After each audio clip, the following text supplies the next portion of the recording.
వృశ్చికం వారి కనుక చూసుకున్నట్లయితే మీకు ప్రస్తుతం పంచమంలో ఉండే శని వక్రించాడు. వక్రించడం వల్ల ఏమవుతుందంటే పంచమంలో ఉండే గ్రహం అర్ధాశం శని వైపు వస్తున్నట్టు అనమాట.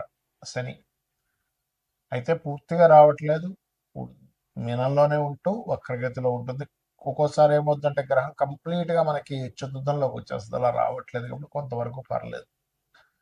మరి 27 జూలై నుంచి డిసెంబర్ 10వ తేదీ వరకు ఈ యొక్క గ్రహస్థితి ఉంటుంది కాబట్టి ఈ సమయంలో మీరు ఎటువంటి జాగ్రత్తలు ఉండాలి, ఏ దేవతారాధన చేయాలి, మరియు అదేవిధంగా మీ జన్మజాతకంలో కనుక ఏదైనా గ్రహం వక్రించినప్పుడు ఎటువంటి ఫలితాలు వస్తాయి, ఏ దేవతారాధన చేయాలి, ఎటువంటి విషయాల పట్ల మీరు జాగ్రత్తగా ఉండాలి అనేటువంటి అంశాలు చెప్తుంది నేనైనప్పటికీ చెప్పిస్తుంది సాక్షాత్ లలిత అమ్మవారిగా భావిస్తూ ఆ లలితాంబిక అమ్మవారి యొక్క అనుగ్రహం మీకు పరిపూర్ణంగా కలగాలని మనస్ఫూర్తిగా కోరుకుంటూ, ఇక్కడ ఎప్పుడైతే వృశ్చికం వారికి ఈ శని పంచమం నుంచి చతుర్థంలోకి వస్తున్నాడో, ఇది ఒక రకంగా మీకు ఈ సమయంలో ఈ 4.5 నెలల్లో గతంలో ఏదైనా షేర్ మార్కెట్లో ఇన్వెస్ట్మెంట్ చేసాం, లేదా ఏదైనా ఒక దాంట్లో ఇన్వెస్ట్మెంట్ చేశాం, ఆ నేను ఇప్పుడు బయటకు వచ్చేస్తే బాగుండు అనే ఒక ఛాన్స్ వస్తుంది. దాన్ని మీరు కరెక్ట్గా యూజ్ చేసుకోగలగాలి. ముఖ్యంగా షేర్ మార్కెట్లో ఉండేటువంటి వారు విదేశాల్లో ఉంటూ అక్కడ ఏదైనా గృహం సంపాదించుకోవడానికి చాలా అనుకూలంగా ఉంటుంది చెప్పాలంటే. అలాగే ఈ వృశ్చికం వారికి సప్తమ వ్యయాధిపతి అయినటువంటి శుక్రుడు ప్రస్తుతం కేతువుతో ఉన్నాడు. శని కూడా వక్రిస్తున్నందుకు ఇక్కడ ఏంటంటే ఆగస్టు 2 వరకు ఉద్యోగాల విషయంలో కొంత జాగ్రత్త వహించాలి. ఉద్యోగం మానేయడం లాంటివి చేస్తూ ఉంటారు. ఆగస్టు 2 తర్వాత వివాహ సంబంధించిన విషయం ఒక నెల రోజుల పాటు, ఎందుకంటే శని యొక్క వక్ర దృష్టి దాని మీద ఉంటుంది, శుక్రుడి మీద ఉంటుంది, లాభంలో నిలిచిపడినటువంటి శుక్రుడి మీద. అది కాకుండా మీకు సప్తమ వ్యయాధిపతి కాబట్టి వివాహ నిర్ణయాలు, ఎవరితోనైనా పార్ట్నర్షిప్ చేసేటువంటి అంశాల్లోనే కాస్త జాగ్రత్తగా ఉండాలి. మీరు ఎక్కువగా కాలభైరవుడి యొక్క అష్టకము, దక్షిణామూర్తి యొక్క ఆరాధన చేయండి, అన్ని విధాలా బాగుంటుంది. భృగునందనాడి అనేటువంటి శాస్త్రం పరంగా ఒక గ్రహం వక్రించి ఉంది మీ పర్సనల్ చార్ట్ లో అనుకుంటే అది ఊరికనే వక్రించడం అని కాదు, మీరు ఆ సమయంలో ఎందుకు పుట్టారు అంటే గురువు వక్రించాడు, లేదా శని వక్రించాడు, శుక్రుడు బుధుడు లేదా కుజుడు వక్రించాడు, మిగతా రాహుకేతువులు రవిచంద్రులు అయితే వక్రించడని చెప్పాం. అయితే ఒకవేళ వక్రించిన నక్షత్రంలో ఉంటే అప్పుడు మళ్ళీ దాని ఫలితం వేరే ఉంటుంది. అయితే ఇక్కడ ఉదాహరణకి మనం శనిదే తీసుకుందాం. ఎవరి పర్సనల్ చార్ట్లో అయినా శని గ్రహం కనుక వక్రించినట్లయితే రూల్ నెంబర్ 1, అది ఏ రాశిలో ఉండి వక్రించింది, వక్రించినప్పుడు వెనక రాశి ఫలితాలు ఇస్తుంది, వెనక రాశుల్లో 159 లో ఏ గ్రహాలు ఉన్నాయి ఇది చూడాలి.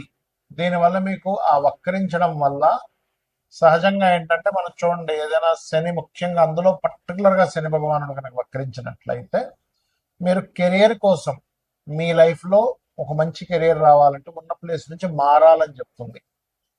మారిన తర్వాత ఎక్కువ సఫర్ అయి మీరు సక్సెస్ అవుతారా లేకపోతే ఈజీగా సక్సెస్ అవుతారా అనేది it's depend on me personal chart లో శనికి వెనక రాసుల నుంచి ఉండే గ్రహాల యొక్క స్థితిని బట్టి ఆధారపడి ఉంటుంది, గుర్తుపెట్టుకోండి. వక్రించి ఉచ్చ స్థానంలోకి వెళ్తున్నాడు, వక్రించి నీచంలోకి వెళ్తున్నాడు. ఇప్పుడు ఉదాహరణకి శని వృషభంలో ఉండి వక్రించి నీచంలోకి వెళ్తున్నాడు, ఇట్స్ నాట్ గుడ్. బట్ అదే ధనస్సులో ఉండే వృశ్చికంలో ఉండే శని వక్రించాడు, అప్పుడు ఉచ్చ స్థానంలోకి వెళ్తాడు. అంటే ఉచ్చమా నీచమా ఏ గ్రహం వక్రించినా వెళ్ళి ఏ రాశులతో కనెక్ట్ అవుతుంది, ఏ గ్రహాలతో కనెక్ట్ అవుతుంది, ఎటువంటి విషయాలను సూచిస్తుంది అనే విషయాన్ని చూసుకోవాలి. సో ఫస్ట్ ఆఫ్ ఆల్ శని అనేది కర్మకారకుడు. రెండు జాబులు చేయడం, లేకపోతే ఉన్న జాబ్ కోసం వేరే ప్రాంతానికి వెళ్తే సక్సెస్ అవ్వడం అనేటువంటిది ఇస్తుంది, గుర్తుపెట్టుకోండి. ఇక రెండవది గురువు. మీ జన్మజాతకంలో గురువు వక్రించాడు అంటే గురుసేవ బ్యాలెన్స్ ఉండిపోయింది. ఇక్కడ పూర్వజన్మల్లో మనం ఎక్కడో గురువుకి సమ్ మిస్టేక్స్ చేసాం, అజ్ఞానంలోనూ ఏదో భయపడుతూనో సంథింగ్ ఎక్కడో మిస్టేక్ జరిగింది. అంటే కొన్నిసార్లు మనం తెలియకుండానే కొంతమందికి తెలియకుండానే జరిగిపోతుంటాయి, మన కోరికల వల్ల లేకపోతే మన ఇష్టాల వల్ల, మనం అనుకునేటువంటి కొన్ని పనుల వల్ల ఏదో. అలా గురువు విషయంలో కూడా ఏదో తప్పిదం జరిగింది, దాన్ని ఫుల్ఫిల్ చేసుకోవడానికి వచ్చారు భూమి మీదకి అని అర్థం చేసుకొని వీలైనంత మటుకు ఆధ్యాత్మిక చింతనలో ఉండడము, సంతానం విషయంలో కూడా, ఎందుకంటే గురువు సంతానానికి కూడా కారకుడు, రవి గురువులు. సంతానానికి సంథింగ్ ఏదో బ్యాలెన్స్ ఉన్నాము మనము చేయవలసింది ఉంది. కొన్నిసార్లు చూడండి, కొంతమంది ఇళ్లలో ఏంటో వీళ్ళ సంతానాన్ని కూడా ఈయన చూసుకుంటున్నాడు, ఇంకా వాళ్ళు ఇంకా సెటిల్ అవ్వలేదు అంటూ ఉంటారు. ఇక్కడ ఏంటంటే రెండు విషయాలు. ఒకటి, వాళ్ళ జాతకాల్లో సెటిల్మెంట్ లేట్ ఉంటుంది. సమ్ టైమ్స్ వీళ్ళకి ఇంకా రుణం ఉంటుంది వాళ్ళకి చేయాల్సినవి. అంతా రుణానుబంధ రూపేణ పశుపక్ష సుతాలయ అంటుంటాం. సో అదేవిధంగా జ్ఞానము, జ్ఞాన సంబంధించిన, దేవతా సంబంధించినవి షేర్ చేయడం వేరే వాళ్ళకి, ఇది చేస్తుండాలి జూపిటర్ వక్రించినట్లయితే. అదేవిధంగా జీవుడు అని కూడా చెప్తారు నాడీ ఆస్ట్రాలజీలో. అది వక్రించినప్పుడు ప్రదేశం మారితే కూడా మంచిదా కాదా అనేది డిపెండ్ ఆన్ గురువు వెనక రాసుల్లో ఉండే గ్రహస్థితిని పరిశీలన చేయాలి. ఇక శుక్రుడు వక్రించాడు. ఒకటి గుర్తుపెట్టుకోండి, శుక్రుడు కనుక ఎప్పుడైనా మీకు వక్రించాడు అంటే